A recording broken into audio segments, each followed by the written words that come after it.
Hey, I'd like to call this meeting to order. We'll do roll call. Oh. So Nikki Trelowski, Here, Walt Craig, Here. Donna Peterson. And William Bill, the second is excused, Amber, Sanchez, excused, Leah Stack, here, and Steve, just Joyce Lee Sarah. Here. Okay, and we have one. all right, please join me in the Pledge of Allegiance. I pledge allegiance to the flag of the United States of America and to the republic for which it stands, one nation, under God, indivisible, with liberty and justice for all.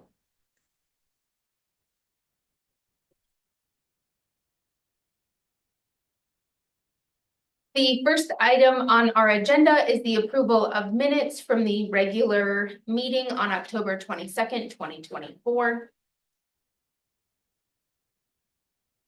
I wasn't here, but I did read them, so I'll make a motion to, for the minutes as written from October 22nd, 2024. I'll second that. All in favor? Aye. Any opposed? Thank you. Item 2, consideration of public comments. Those wishing to address the commission should fill out request forms in advance. Comments from the public will be restricted to items not on the agenda. There will be no comments allowed that advertise for a particular person or group. Comments should be limited to no longer than 3 minutes. The commission may not respond to speakers during the call to the public. The commission may direct the staff to study the matter or request the matter be placed on a future agenda.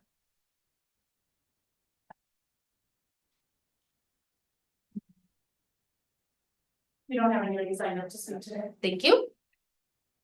Item 3, new business. A, introduction of new commissioners.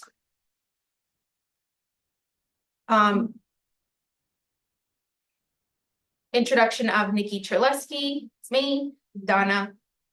Is it Pedersen? Peterson. Joyce Lucero, to the commission. We will be electing chair and vice chair. Election of chair and vice chair of the commission. So we call for nominations. Yep, someone can nominate somebody and then that's when you guys would make a motion at that point. Somebody would. You can start off with the chair or the vice chair, whichever you guys. I nominate Nikki for the position of chair. I second. Well, then I will nominate Leah for vice chair. Thank you, Leah. I'll second. Okay, so all in favor of Nikki Trelowski as chair and Leah Stagg as vice chair? Please say by saying aye. Aye. Aye. Aye. Any opposed? Thank you.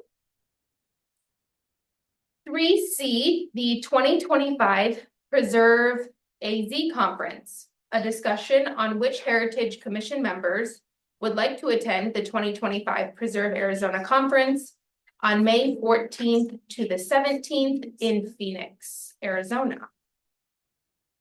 So,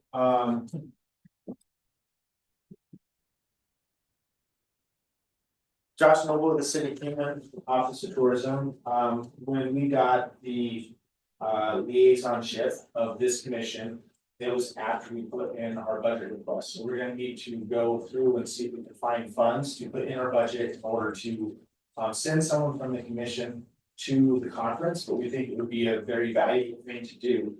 I attended, Sylvia attended last year. This conference will be held in Phoenix, May 14 to 17 of this year, and we're wanting to know if the commission would like to send someone to the conference, would they like to nominate and elect who that person will be, would that person be available to attend? And if you want to learn a little bit about what the conference is, we can actually bring someone up from, the Historic Preservation Office, like talking a little bit about what. The conference suggests. I plan on attending the conference as part of the association, but if another member would like to attend as a commission representative, they are welcome to. And I'll be there for the historical society, so we've got, who knows who.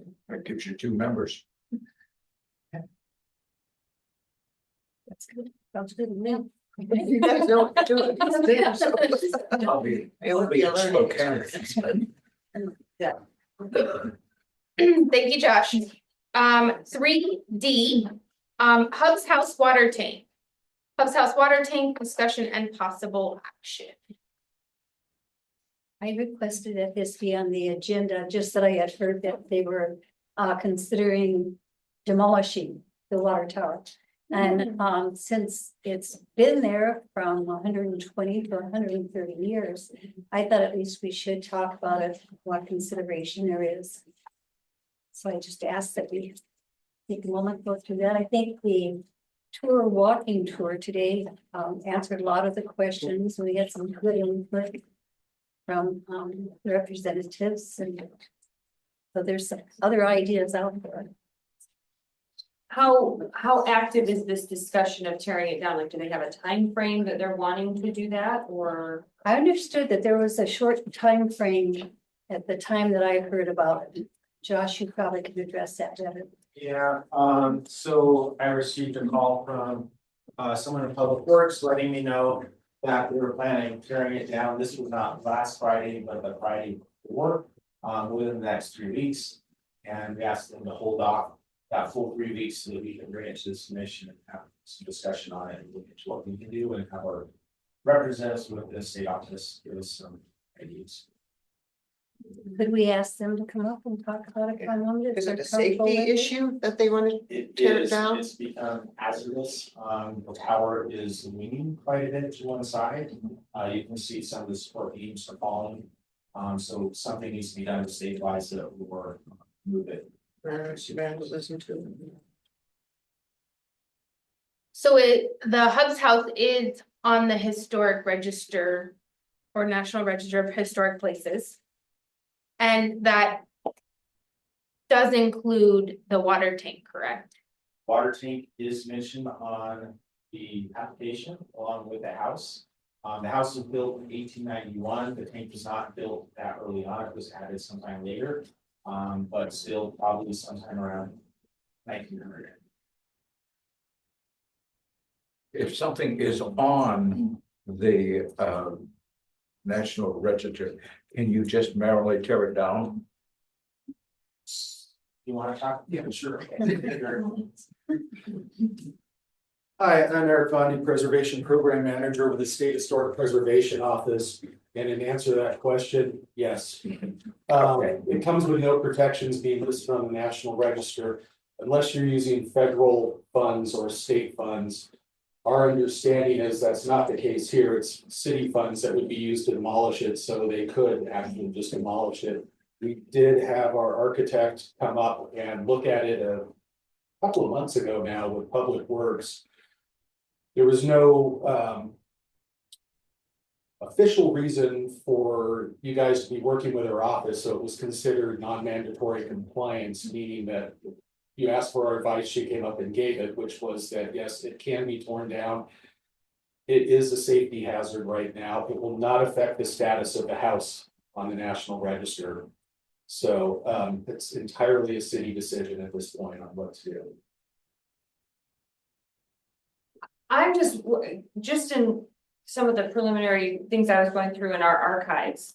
I'm wondering, okay, so I see that it's a safety issue. Is there a way that we can, if they have to tear it down, can we move it somewhere in terms of the tower itself? The wood structure is gonna need to be rebuilt either way.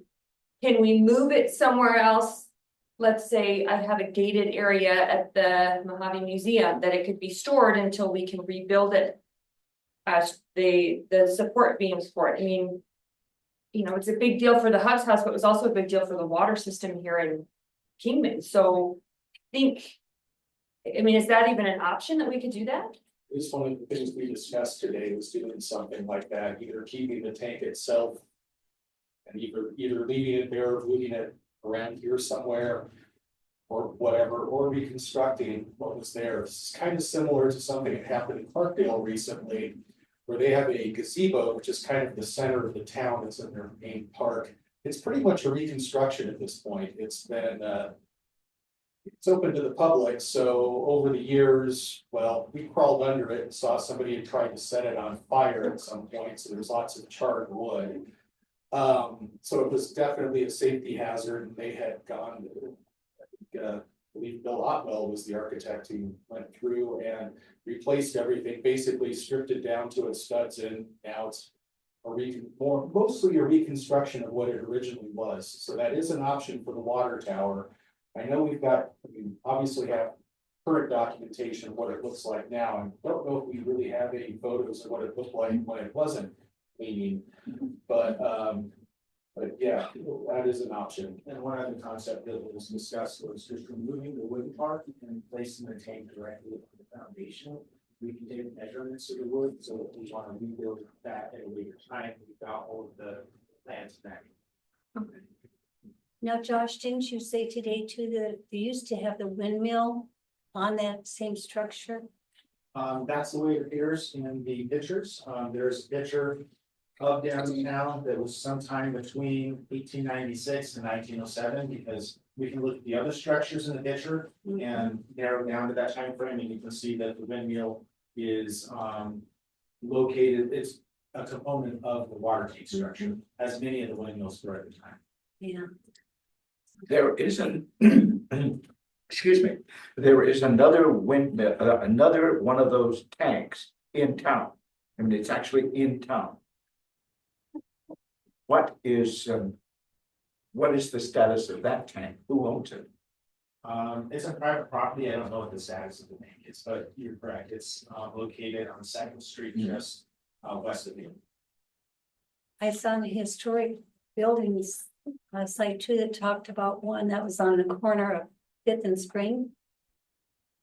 That there was a water tower there also. There were over a dozen water towers. They did say it was one of the last. But I was just thinking, do we want to tear it down, or do we want to try to keep a part of it or reconstruct it? So I suppose what we should do is just refer it back to your department. Would it be parks, or who would be in charge of? Say we wanted to rebuild it, who would be in charge of that? That's a good question. I know Parks is, so it's currently on land that's under Parks purview. There's Public Works that was going to be taking it down, and so one of those two entities would be the one. But it sounds like they've already been in touch with the State Historic Preservation Office, and what their conclusion was to remove it and document it as best we can. They're trying to look and see if there's maybe a happy medium, relocating it, or just removing the wooden structure and putting the tank on the existing platform. Something like that might be a better option now, because no matter what we do, if we wanted to have it stabilized, we're just gonna have to replace basically the wooden part that's there and rebuild it. That's something that can always be done in the future if we have good documentation. So is there current documentation of its footprint and how it's constructed? What I've been able to find so far, we may be able to get sort of a ballpark, and going through the old miners, they were pretty clear about when each of them was built. And so if we can buy ourselves some more time, we may be able to get some clarification on the structure, because it's very likely, there's no reason to think that we know which ones were built around the same time. And we could have more clarification on one of those other ones and how it was built in the size of it in our archives, the Mojave Museum. We may be able to map it that way. Well, it had to be built good to withstand all these years in the wind and kingdom. So Well, it's withstood the wind for a long time. So what did they do to make it withstand that wind? And then water. Water would help. Yeah, that's true. Not water. Is there a financial issue here? Certainly, there's. Yes. I think if we could have just reconstructed, they probably would have. Do we have the money to do so? How do we go about doing the assessment of what's that would cost to be a whole engineering? Bring a structural engineer in to look at it and figure out if it could be, what it would take to save it, figure out what the issues are. And then they should be able to provide some sort of ballpark estimates or stabilization costs and things like that. I'm also a little concerned about where it is. The truth is, how many people in Kingman have ever been to that park? Even know that it's there and would know that that water tower is there. Whereas if we were to move it to the museum, even if we didn't immediately rebuild it, it would at least be the place that people would in fact see it. I admitted when I went down there that other than going to the shelter, which was on the other side of the tracks, that the first time I had ever been on the other side of the tracks. And I've lived here for 7 years. I don't know how many other people. I know plenty of people who never go downtown. It's a good point. I mean, with WACOG's got their Head Start program there and has had for a few years, so they get a lot of traffic from parents, but as far as, you know, to try to make it historical and to maybe even bring revenue in and put it somewhere where it could be on site to be seen. I mean, it's worth saving, I think. I think most important would be to keep it where it is for right now, if it can be left exactly where it is, because that helps tell the story. Could we make a recommendation to get a structural engineer to look to see how much it would cost to rebuild or maybe repair if any of that could be salvaged, and then go from there? So what we can do is we can reach out to Public Works and see how long a time frame they can wait for force trying to get down, whether that's something we were just trying to budget in, or if they felt it was a more immediate hazard. To see if we have also the time to get a structural engineer, and might be something we have to build into next year's budget, which will push off into July, but you can definitely make a recommendation and we'll go in and see what we can do. Well, I mean, in the future too, Head Start's not gonna be there forever, and that's a beautiful, I've been in it a few times. Beautiful structure there, so in the future, that being on the historical sites could get a lot of visitors there in the future. So I think leaving it where it's, yeah, so probably would be the best. It was built by Mr. Oops. Do we need a movement? Do we need a motion? Okay. I move that we request that the Parks Department do an evaluation and determine how risky it is to leave it there and decide how to go about saving it, and if it's feasible to save it. We may need to rephrase that. I think we've seen some internal correspondence between the city, grants and parks, and Susan at the Historic Preservation Office that saving what is there doesn't look like it's an option. We'd have to probably recreate it or remove it. But if we were to do that, do we still have the option of the location though?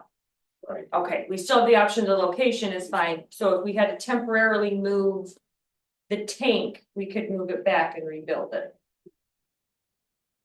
I can give a recommendation, maybe recommending to table it until you guys get further information from the departments, might be the best option from what I'm hearing. Who's to say when they go to move it, Okay. it could be rusted so bad. Anybody know what shape it's actually in? The actual tank, Uh-huh. it looked It looked pretty good from the ground. Very stable, it's the wooden structure that was considered on that considered. I'll make a motion to table it. I'll second. I don't know until I talk to Public Works and see. Okay. What their. We don't need for another 2 Why they months, must- probably doesn't know what's- That was a hazard, or if that's a budgetary thing, or just. Could it be placed on the next agenda? Right. Correct, I think that's the concern, is because your guys' next meeting is Yeah. in March, Mhm. so and if there is a need, you guys can have a special meeting if there is a need for it. too. Okay. So remind me who gave the motion and who second? That's it. All right.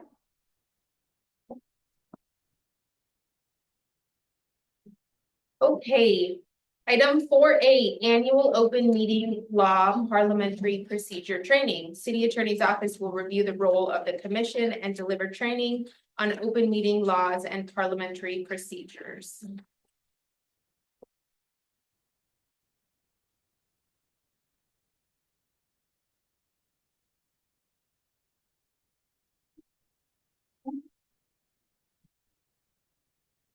That is just the. Design.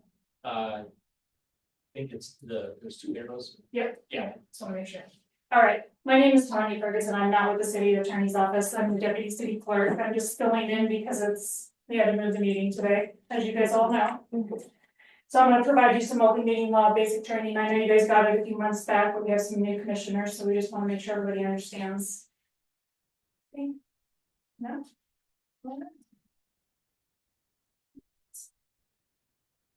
Is it like that, Kim? Yeah. There you go. Okay. I think that was when you had the key, alright, so I'm not gonna read this to you, but it's basically just stating that, public body, there's a meeting, can be conducted openly. And the notice of agenda must be provided for such meeting, that's kind of the reason of the meeting today, why it's this evening. There was just a glitch in the system and we have to make sure it's noticed properly, it has to be physically posted and it has to be on the website. So that's one of the main things that we need to follow. It needs to be posted within 24 hours prior to the meeting, or you cannot hold the meeting. All meetings of, if any public body shall be public meetings, and all persons so desiring shall be permitted to attend and listen to the deliberations and proceedings. What does this mean? The public business must be conducted in the public. Open meeting law, when open meeting law matters, it protects the public and preserves the right to participate in government, protects public officials and maintains integrity of government, ensures a better informed citizenry, and builds trust between the government and citizens. Who must comply with open meeting law? All of you guys. The public body is defined as the legislature of all boards and commissions of the state and political subdivisions, all standing special advisory committees and subcommittees appointed by the public body. What constitutes a meeting? The gathering in person or through technological devices or of a quorum of members of a public body at which they discuss, propose, or take legal action, including any deliberations by a quorum with respect to such action. Open meeting law, a quorum is defined as a majority of the members of a board or a commission. Vacant positions do not reduce the quorum requirements.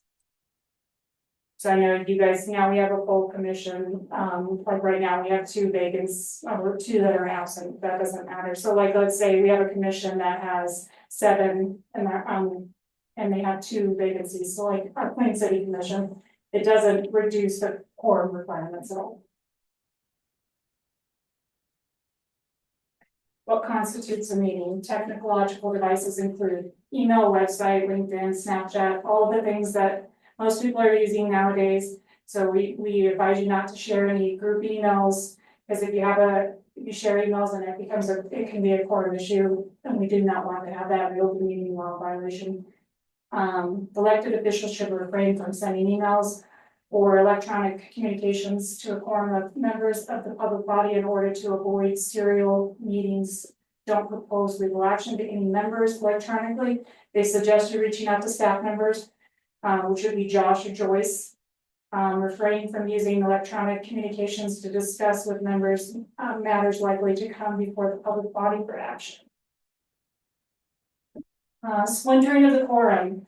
This may occur when less than a quorum of the public body discusses a matter of city business, or one or more members later discuss the matter with another member of the body.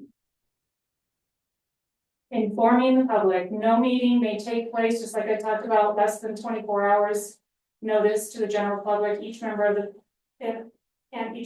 public body. And it must include the date, time, location of the meeting, and also have specific matters to be discussed, considered, or decided at the meeting. Should such information as reasonably necessary to inform the public of the matters to be discussed or decided, other matters must be in a reasonable manner or be related to an item specifically listed on the agenda. Only items specifically listed on the agenda or matters related thereto may be discussed, considered, or decided. If it's not on the agenda, it cannot be discussed. You can ask for it to be on the next agenda, that's not an issue, but you cannot discuss it. The matter is not specifically listed, just like I said, just ask for it to be brought up at the next meeting. If an action is taken on an item not properly noticed on the agenda, that particular action violates open meeting law and it's null and void. Call to the public. An open call to the public is an agenda item that allows the public to address the public body on topics of a concern with the public body's jurisdiction. Even though the topic is not specifically listed on the agenda, these are not required by state statute. You may impose a reasonable time limit on speakers. Generally, at our council meetings, we do 3 minutes. Sometimes they give them a little bit more time, but we try to stick with 3 minutes. As a public body, you have 4 options during call to the public: respond to criticism after the close of the call to the public, ask a staff to review the item, ask that a matter be placed on a future agenda so it can be discussed, sit in silence, and call to the public is only permitted if it is specifically listed on the agenda as well. So the public has the right to attend, listen, tape, record, videotape. The public does not have the right to speak and disrupt in a meeting. I don't know that I've ever seen that with commission meetings, but at the council city did that. Except during a designated call to the public or a public hearing.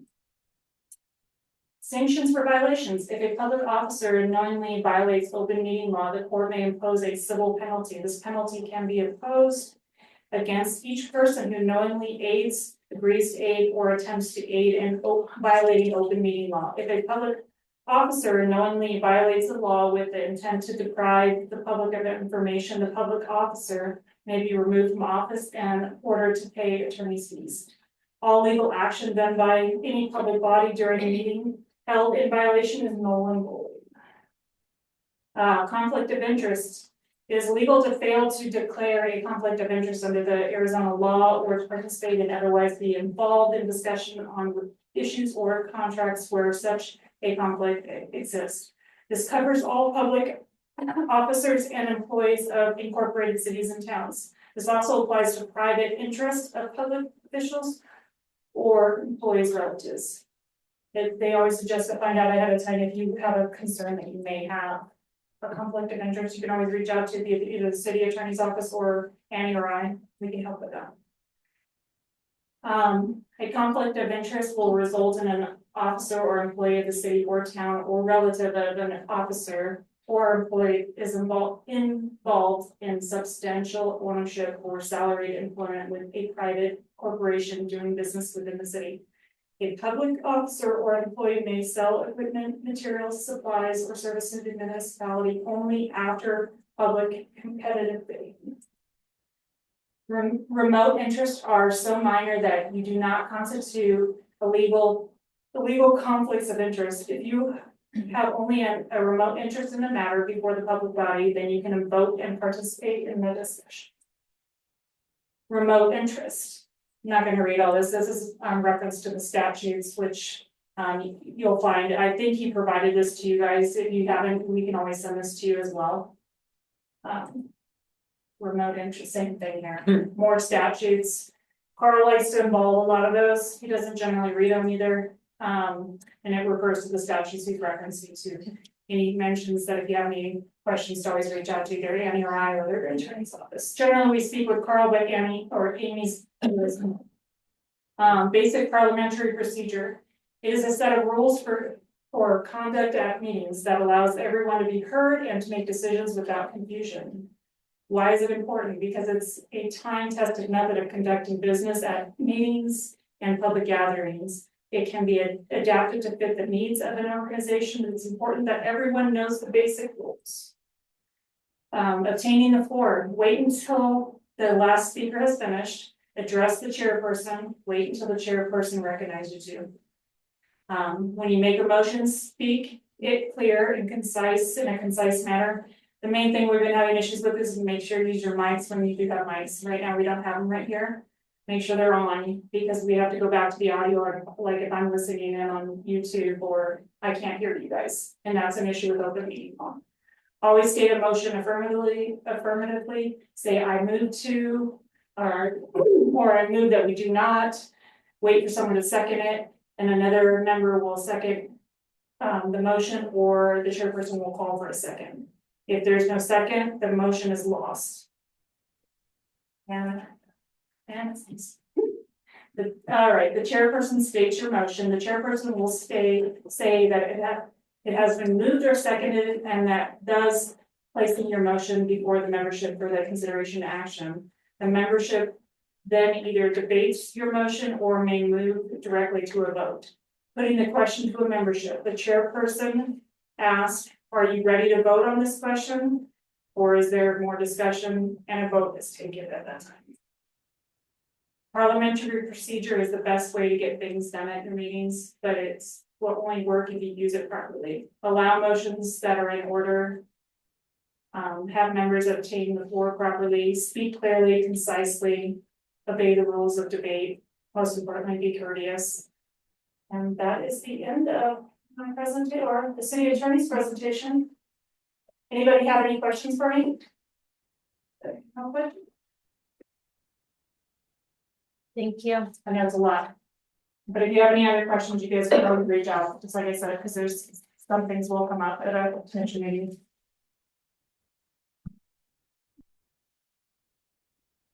Item number 4B, Arizona State Historic Preservation Office presentation. Ariana Urban from Arizona State Historic Preservation Office will present on the role of the Heritage Preservation Commission relative to Kingman's designation as a certified local government and Kingman's Historic Overlay District. Thank you, Chair, members of the commission. We can have a standing. I know. Do you need a PowerPoint presentation? It's right in the center. It's where you see Okay, the laptop right now. I'll do my best. Oh, this is the, okay, got it. Yeah. Okay, good. All right. I got my presentation started. And can I use the filter? So I can see everything. See if you can get it to work. It wasn't. Filters. There you are. What you? We'll hang on to that. Okay, I'll stand over here then. Here, members of the commission, thank you so much for inviting me. Thank you to city staff for inviting me to come and give you a little training on what it means to be a historic preservation commission, what it means to be the, I'm sorry, you guys are the Heritage Preservation Commission. What it means to be the Heritage Preservation Commission for Kingman specifically, and look a little bit about what the preservation existing conditions are in Kingman and how we could maybe move towards the future. So first of all, I wanted to get to know you guys, and this is one of my favorite things to do is to ask you guys to introduce yourselves to me and give me a one sentence about how you came to historic preservation, sort of how it became a part of your life. I'm gonna start with me. I'm Joyce Lucero. I've been in Kingman for over 55 years. I came to be part of the Heritage because there's so much of Kingman's historic that we are not aware of. Yes. The people are not aware of in Kingman, even myself not aware of, that I want to learn about and be part of. Wonderful. My name is Donna Peterson. I've lived in Kingman for over 50 years too. And I think I just get so much happiness, and just a thrill out of history, you know, walking the same path, knowing that that's been there for 100 years is Yeah. just, you know, totally amazing to me. So I love that. My name is Nikki Treleski, and I have always loved old things. Same. My name is Walt. My name is Walt Craig, and I've always loved old things too. I moved to Arizona almost 60 years ago from the East Coast, and always been fascinated with the history of the state and its communities.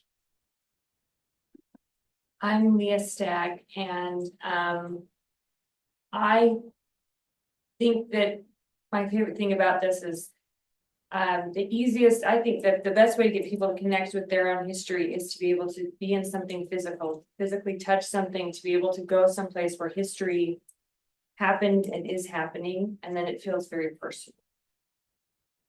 Yes, you guys all are hitting the head right on the nose. This is awesome, very impressive. I'll introduce myself really quickly. Like I said, my name's Ariana, and I am also a native Arizonan. I was born and raised in Phoenix, and got my master's degree in historic preservation, and came home to do whatever I could do to sort of try and preserve the place that I am from. So now I work at SHPO. I am the urban planner, city planner at SHPO. My technical title is Certified Local Government Coordinator. So I'm here to coordinate with you, Certified Local Government today. And before I start, I'll just also say thank you to you guys. I mean, I'll pander to you for a second, if you may. You guys take your own personal free time to do this, and you know, you're uncompensated, and sometimes heritage preservation can be a little bit of a thankless pursuit. So let me say thank you, and sort of stay strong in your convictions. And you guys are really sort of the front line for preserving these resources. So, all right, let's see what we've got. Okay, so I always start my slideshows with this little triangle. This is a simplified version of how we do historic preservation in the United States. So at the very top, and also the smallest triangle, is the federal government, and mostly in America, the National Park Service has been sort of granted the federal authority to publish guidelines and research, and give us kind of a general framework for doing preservation across the country. In the middle are the SHPOs, the State Historic Preservation Offices, and there's one in every state, of course. And for a long time, that was it. It was the Park Service and the SHPOs, and the SHPOs were just kind of told to just go preserve things in the states. And pretty quickly, within like 20 years after the passage of the legislation, the Congress realized, the Park Service realized that it would be impossible for a small staff like we have at SHPO to understand all of the preservation challenges and intricacies in every town and in every city. So they established what they call the Certified Local Government Program to give individual cities and towns sort of the autonomy and authority to craft their own preservation programs, because at the state, we can't just go and give blanket rules for all CLGs. That would not be possible. So now we have this program, and I like to think it's been pretty successful. Okay, so a little bit of what we do at SHPO, I'll go through this quickly. We've got kind of two branches at SHPO. We have sort of the above ground branch and the below ground branch. So above ground is me, Eric, our National Register of Historic Places coordinator, our architect, whom was mentioned earlier, and also our grants coordinator. We deal with historic resources that are, we call it the built environment, above the ground. And then there's the archaeology staff below ground. And they work mainly in federal compliance. So that whenever a project involves federal or state funding, whether it's infrastructure, building a new highway, something like that, there is a historic preservation process legally that has to be followed. It's called Section 106. And the archaeologists are the ones that review those projects for that compliance. So if you ever have any archaeology questions, or if something archaeology comes up in Kingman, give us a call and we can help you with that too. Okay. All right, so as you know, of course, Kingman is a certified local government, and like I said, the reason we have certified local governments is really to create a specific and tailored historic preservation program in each city. We call it a public commitment to preserving community because a creation of CLG involves buy-in from all levels. You have to get the mayor to sign a letter that says we want to do this. You need to have city administration, city staff. Obviously, there has to be some public support. There has to be creation of a commission. So it really has to come from all places in the community. And let's see. Oh man. Oh wait. Okay. Oh, I went too. Whoa. Okay. And this last box that I have down here has kind of been my preservation motto for 2024, now 25. And we're not looking at preservation as freezing anything in time anymore. There are some buildings certainly that we want to keep the appearance of, but on an overall sort of swath of thinking about preservation at a civic level and in terms of development and redevelopment, we are thinking about preservation in terms of managing change. And that just means that instead of trying to freeze buildings in a block of ice, we understand and know and accept that change is completely inevitable. There's nothing we can do about it. Change is always coming. Redevelopment is always coming. Developers are always going to come sniffing around. It's just part of the future. And so really what preservation is seeking to do now is manage that change, is just to have a seat at the table and help educate and understand how our irreplaceable historic resources, our treasures, can be incorporated properly into those redevelopment plans and into that broad stroke of change. So it's always going to be a balance and always going to be a compromise, but we want to make sure that historic resources have their place in the context of something like redevelopment.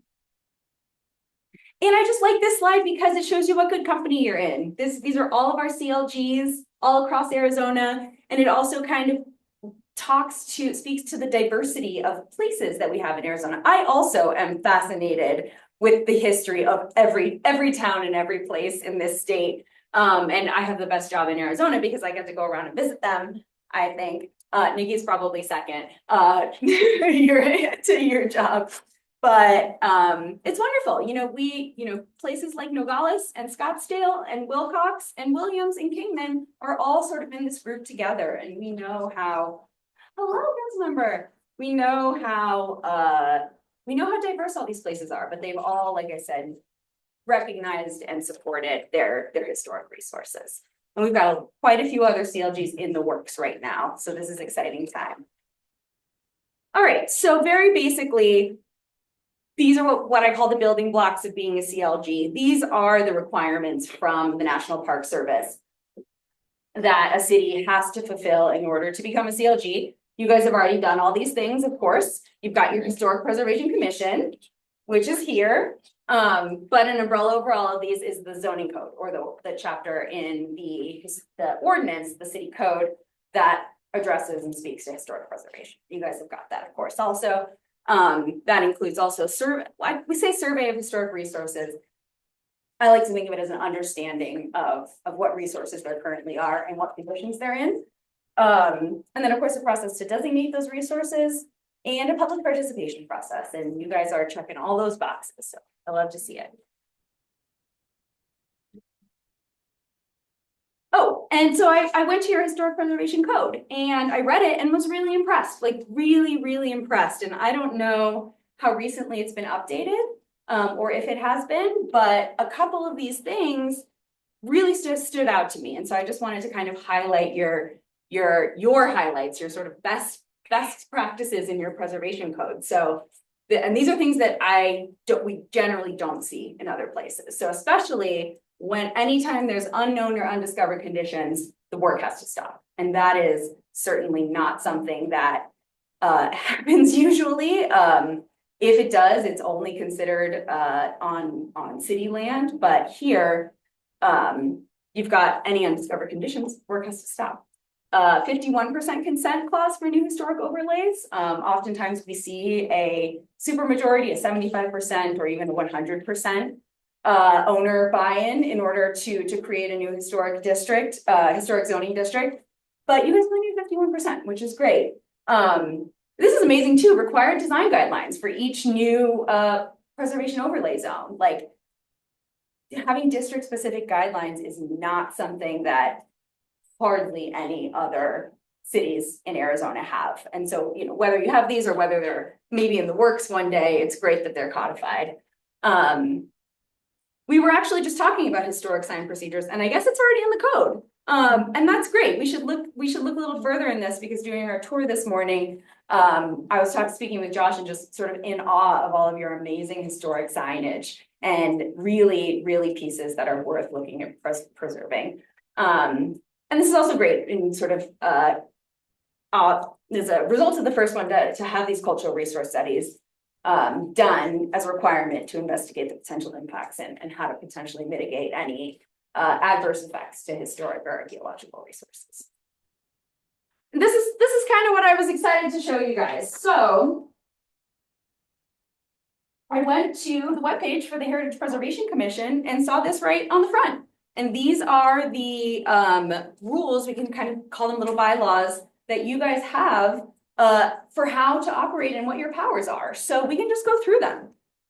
The first one, provide recommendations regarding the preservation and restoration of archaeological and historic sites, properties located in the city for the purpose of preserving heritage of Kingwing. So this is not only referring to properties within your tiny little zoning overlay. This clearly says located in the city of Kingman.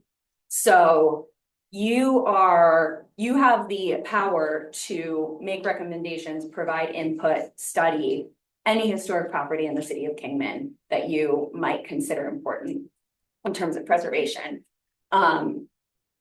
Recommending, like I said, you can recommend a study and inventory of historic buildings and landmarks. We'll talk about surveys in a second. One of the other things you do is increase public awareness of the value of historic preservation, and that's kind of a fluffy one, but I always like to see commissioners sort of out in the community. Sometimes when I was at the city of Mesa, I was the historic preservation planner for the city of Mesa before I came over to SHPO, and I would volunteer my commissioners to have a booth at the farmers market on Saturday. This is, you know, historic Mesa, ask us questions, you know, that kind of stuff. So it doesn't have to be that dramatic, but you know, maybe even publicizing one of your meetings if there's going to be a great agenda, something like that to get the word out. Also getting the word out, I guess, about the standards for architectural review. So this is where that zoning overlay does come in, and making sure that property owners and the people, that's also the job of the city, of course, but property owners and the people know what standards their projects, their potential changes to their buildings are going to be judged by or against. And this is a good one too, and you guys already did this earlier in this meeting, evaluate and comment on decisions and projects by other public agencies. And this is public agencies, it doesn't just say city. So if there's going to be a federal project in town, if there's going to be road improvements, you guys have the authority to understand those projects and comment on them. So you have a lot of jobs to do. It's certainly much more than just reviewing projects in buildings inside your little downtown overlay. So take these things to heart. I know it can seem overwhelming, but anything you can do is good. We like the victories when we're doing preservation at the city level. Oh, and also any other functions. If city council asks you to do something, you guys have to do it. So that's kind of cool. Okay, so one of the things that Sylvia and Josh wanted me to talk about are historic preservation surveys. And at the birth of your CLG, which was in I think you guys were in 1985, one of the very first ones, which I think is interesting because it's not that long after the bypass, but that's another conversation. Every CLG, in order to become one, needs a historic property survey. And there's one, we have one for Kingman, but it was done in 1984. And so, as you can imagine, a lot of things have changed since 1984. As you've seen with your eyes, a lot of things have changed since 1984. Some for the better, some for the worse. But the unfortunate part about a survey this old is that we just don't have documentation on what actually exists anymore, what the actual conditions are out there. The photographs are now kind of neat historic record, but it doesn't reflect reality. So, we used to have money to give out, a lot of money to survey. Most of Arizona was actually surveyed in the 80s and 90s, when we were a little more flush with cash. So you guys are not the only town with this problem. But 1984, right? When we look at historic surveys, we're generally looking at properties that are 50 years or older. And so in 1984, everything post-war was not included in the survey. And you guys have some very cool mid-century modern banks, and even the museum building is very, very neat architecture. And those kinds of things currently just aren't part of the record in Kingman. And so we do expansions and we do updates, and it's an effort that is sorely needed across Arizona, and something that we can look at for Kingman, because it's definitely time.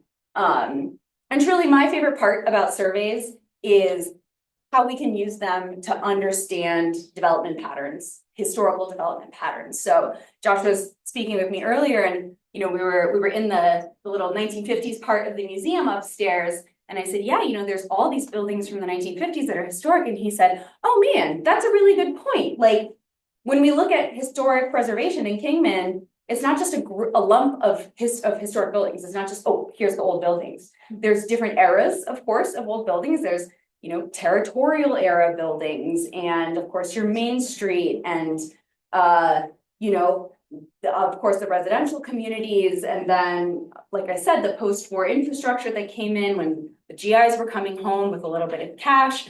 So it really helps us understand the history of how and where Kingman was developed. And that can help us inform how we go forward in development in the future, and kind of give a little bit of credence to the history of Kingman in terms of, like I said, managing change for the future.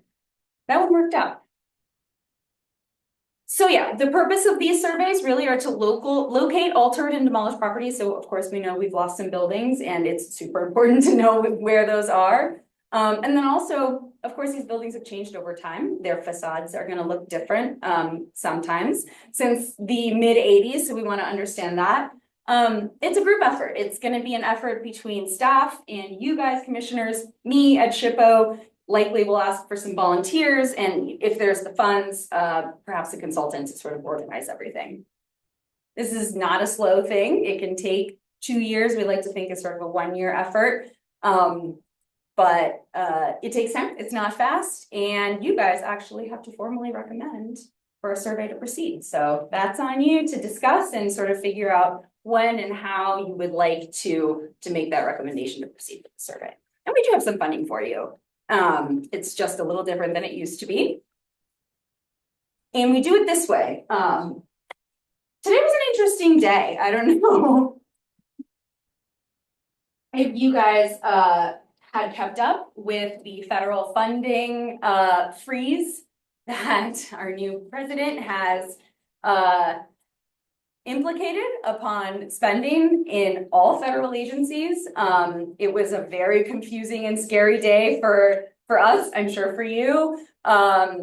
We at SHPO are 100% federally funded. We do not get any money from Arizona State Parks, from the state of Arizona, from the general fund. All of our money comes from the Federal Historic Preservation Fund, and it is thin as it is. But today, of course, there was this federal spending freeze, and all agencies are going to be audited to see sort of where their money is going and whether it complies with these new executive orders. So we think we're going to be okay, but it's not official yet. So take all this with a little grain of salt. We are currently not dispersing any grant money right now, but I think we're going to be okay. So within that context, we do technically have grant money for the CLGs, and it is part of our federal allocation. We're required to pass through 10% of that to benefit the CLGs themselves. And so it usually amounts to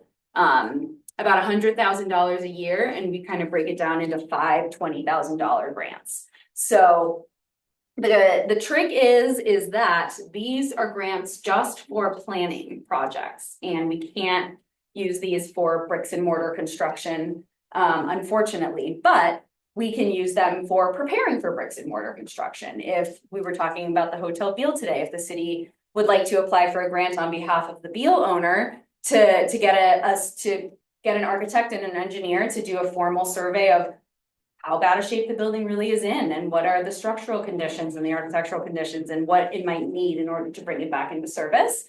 We could pay for something like that. We can also help you pay for a consultant to conduct this survey. We can pay for perhaps a new National Register nomination for a building or an entire district if and when that time comes. There's a 40% match requirement, but that can be done in your guys' time, in volunteer time, in staff time, or in any set of other donations. So usually it's not too much of an issue with the amount of time it takes, especially with staff to coordinate a historic preservation project. And those are some examples we have on. Yeah. Can you, for multiple?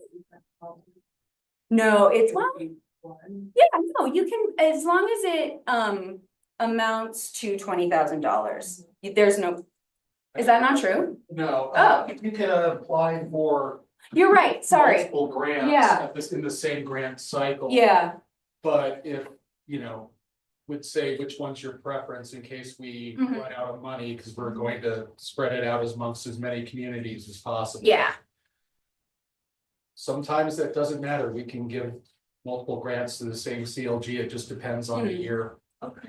And And what, also, while I'm talking. Yeah. How old does something have to be to list on the National Register, and what year would they be looking at if they were to do a new survey? great question, Eric. 1975 is the year, which sounds a little crazy. We generally don't think of buildings built in the 70s as historic. And in Kingman, there might not be a lot of 70s buildings that we'd want to consider historic, but for survey purposes, we are gonna want to look at all the buildings built up until 1975 to see if they'd be good to survey and at least understand where they are. It is possible to have a younger building be listed on the National Register of Historic Places. But it has to be exceptionally architecturally significant. And this is things like Frank Lloyd Wright sites and Gamage Auditorium. So it takes a lot to have that special consideration for the National Register. As long as I'm talking about the National Register, this is another thing that Josh and I have been talking about earlier, but when we talk about, historic landmarking, historic overlays, there's two types, I'll go back. There's two types of landmark status. There's two ways to do that. The first one, which you guys know about, is the zoning overlay, and that is done at the city level. We at SHPO don't have any jurisdiction, any authority. The Park Service doesn't have any authority over historic preservation zones in the CLGs. And of course, that zoning overlay involves a literal zoning overlay on top of a base zone. So in this case, it would be, the commercial downtown zone, and then it would be a historic overlay on top of that. So it would be HP commercial or something like that. And that is where with the historic zoning, that is where the actual protections come in. This is where we can actually save buildings, quote unquote, if we want to. So this is the process in which, a property owner wants to make a dramatic change to their building and they apply for their building permits. And the city said, well, this is in our historic preservation overlay zone, so you're going to need to go through the historic preservation process. And we are going to need to, city staff and possibly the commission is going to need to review those changes to the project in order to make sure that they are being done in a way that is respectful to the historic appearance of the building.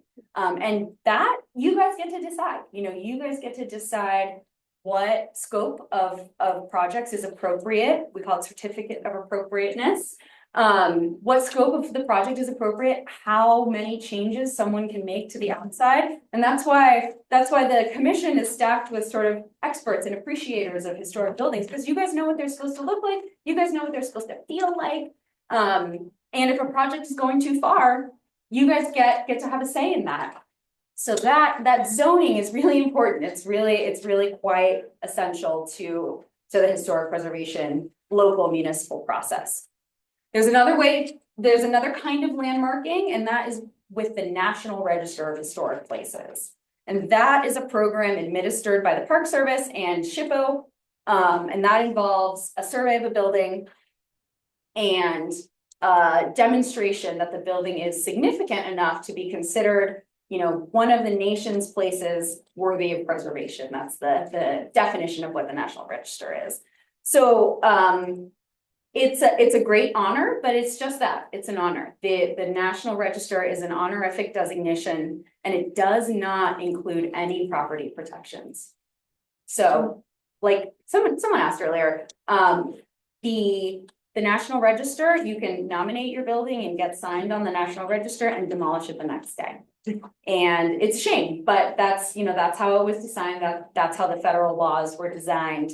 And that's why we have zoning. So, it's possible to have zoning without the National Register, and it's more likely to have a National Register property without zoning. They don't have to overlap, but we like it when they do. That's always a good thing, because then it has the honorary designation and the physical protections as well. So one of the other benefits of being on the National Register of Historic Places is a property tax reduction. And not everyone knows about this. It's one of my favorite things to talk about. This is also the program that I run at SHPO.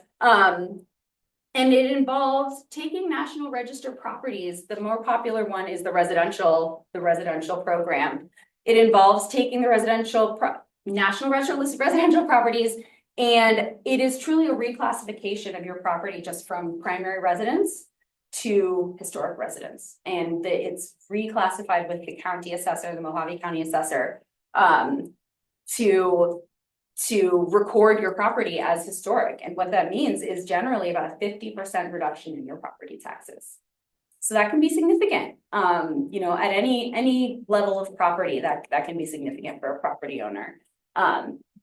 The idea is that we understand how much work it is to maintain a historic property, and if there's a little something the state can do to help free up some homeowner dollars to get put back into maintaining that property. It's that's not explicit in statute, but that's kind of how I like to think about it.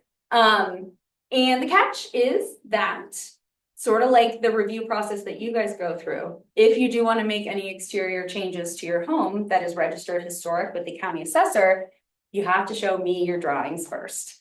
And it's not something that everyone knows that they have to do, but it's great, because this is the way that we can sort of monitor National Register listed properties that don't have a zoning overlay. And there's a lot of them out there, especially in somewhere like Tucson. And so when you want to make those changes, it's up to me to kind of look at the drawings, look at the plans, and determine whether the remodel is going to be within the scope, it's going to maintain the historic integrity of the home, or whether it's not. And a property owner is free to not take my advice and do whatever they want to the outside of their house, but we will delist them from the National Register. They won't be considered listed anymore. And some people don't care. Some people are like, I don't care. I don't need the property tax reduction. So, it's not perfect, but it's what we've got. And there is also a companion commercial program to this, and it's complicated and it's very, very rarely used. But if you have any, I didn't include the other kind of commercial tax credits, but if you have any commercial property owners that are interested in a large scale renovation of their building, something like the Beale Hotel, let us know right away. And there are federal tax credits that can be involved in providing some income tax credit back to the owner of the property. And then there's also a way to reclassify those commercial buildings as historic properties with the assessor as well. And there's a little property tax reduction that they can get to. So it's not often that a redevelopment rehab project gets to utilize these credits, but if you do, if you have any property owners that are like, oh, look at this giant building, I have so much work to do, let us know, and we can talk to them about ways we might be able to help. And that's it. I gave you all my cards. Please feel free to email me or give me a call whenever you might have a question. But I can also answer your questions right now if you guys have any.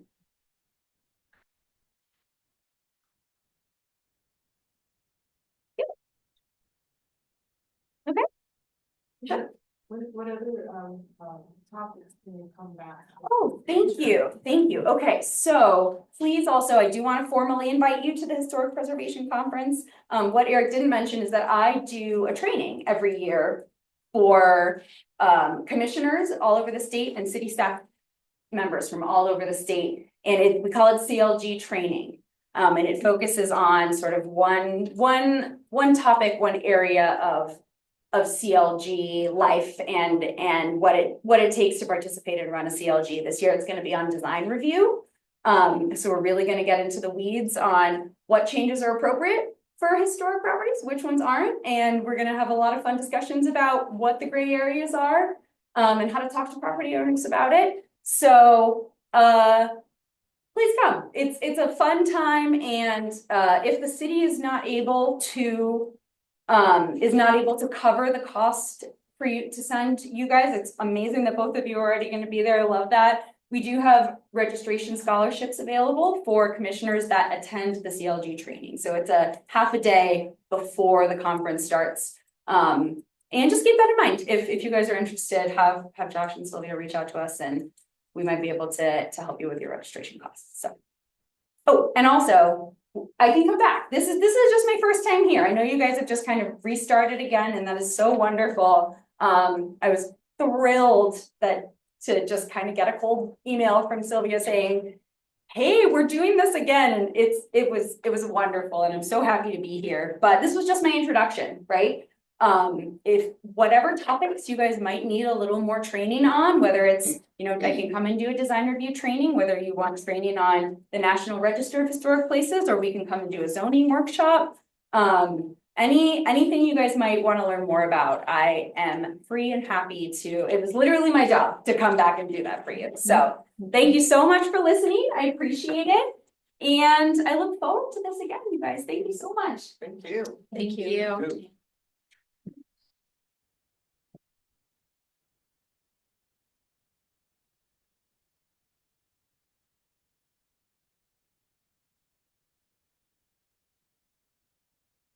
Item 4C is Historic Overlay District Expansion Update.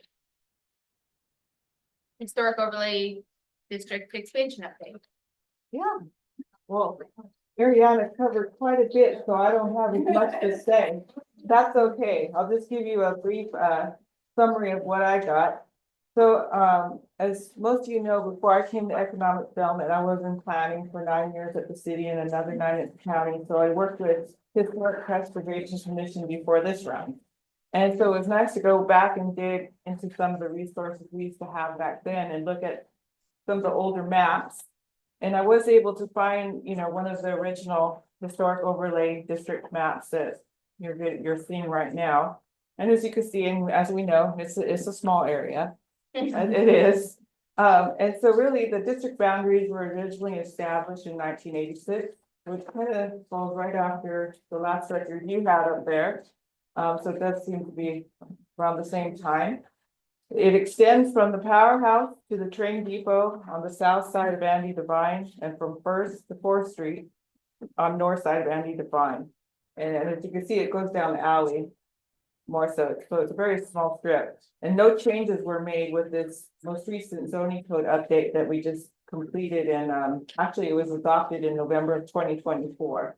So Ariana? Yeah. That's from November of 2024. Very, very recent. Yeah. Going back in time a little bit, in 2019, right before we did our zoning code update, we did have a meeting where we had it was Pearson, I think then, but this is where we were discussing, this is the last time we were discussing expansion of the historic overlay district. And so then when the zoning code was updated, the consultants at that time kind of did a little recommendation of what steps to do next. And so that, this last zoning code update, I'm reading you what they recommended basically, and it's very comparable to what we're hearing today.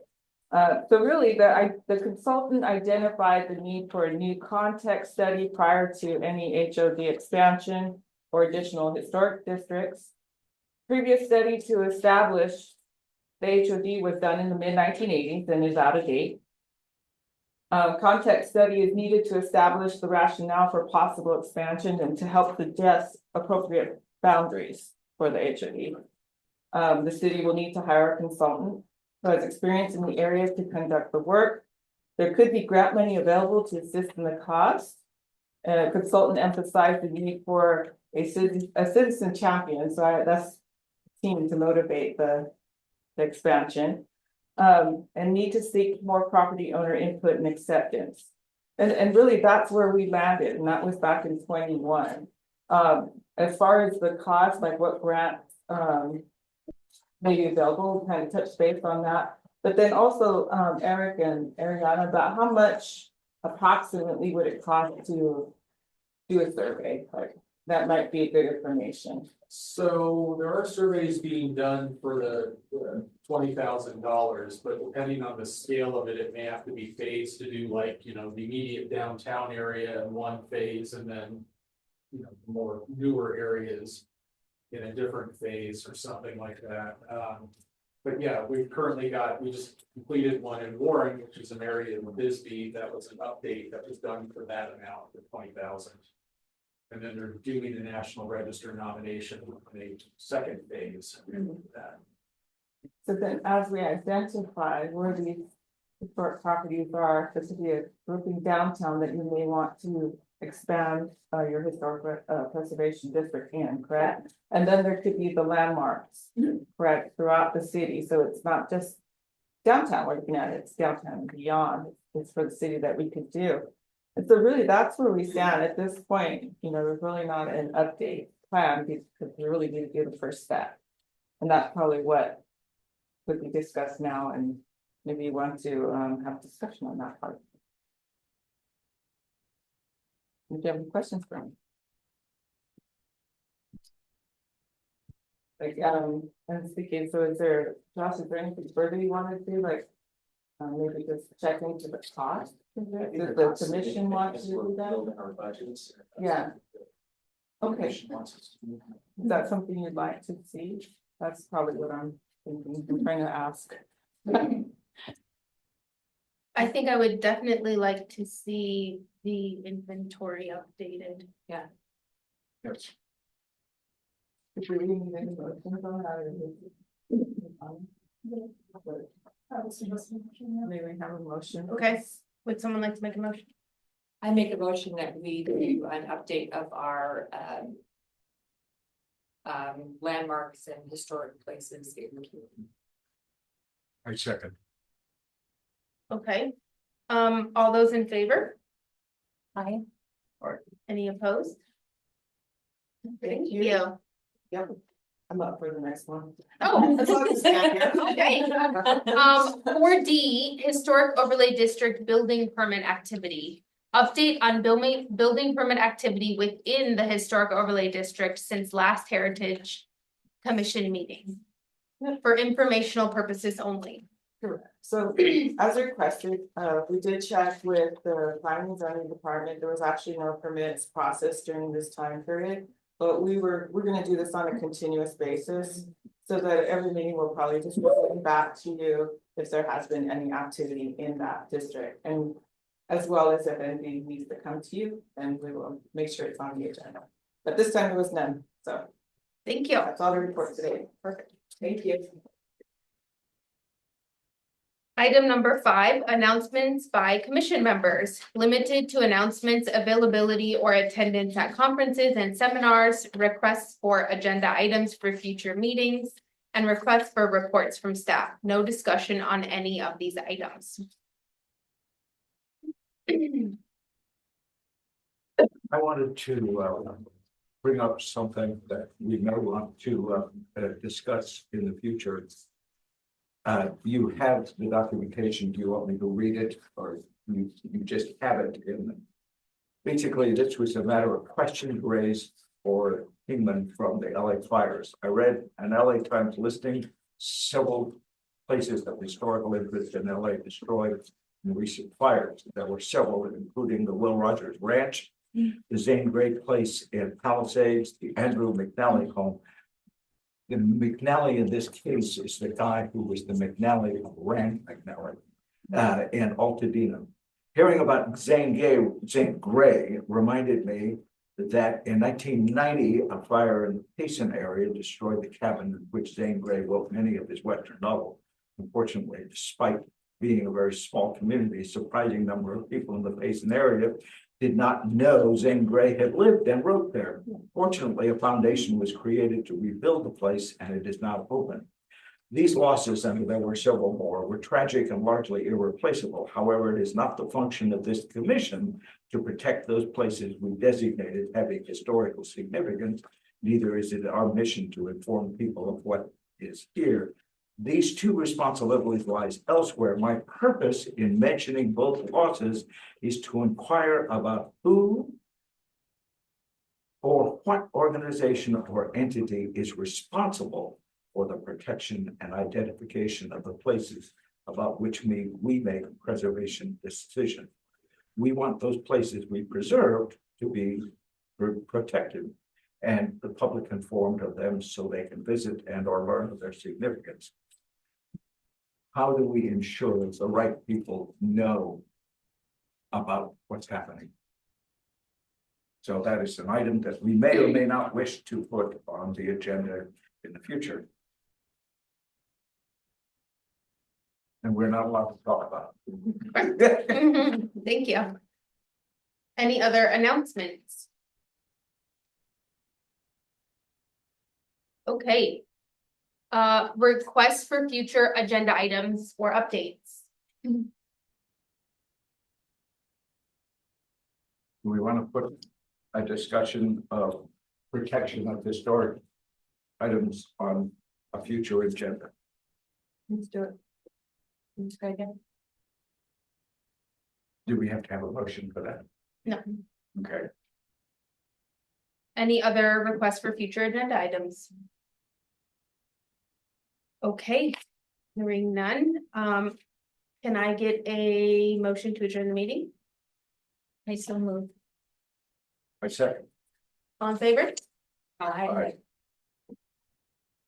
Meeting adjourned. Good.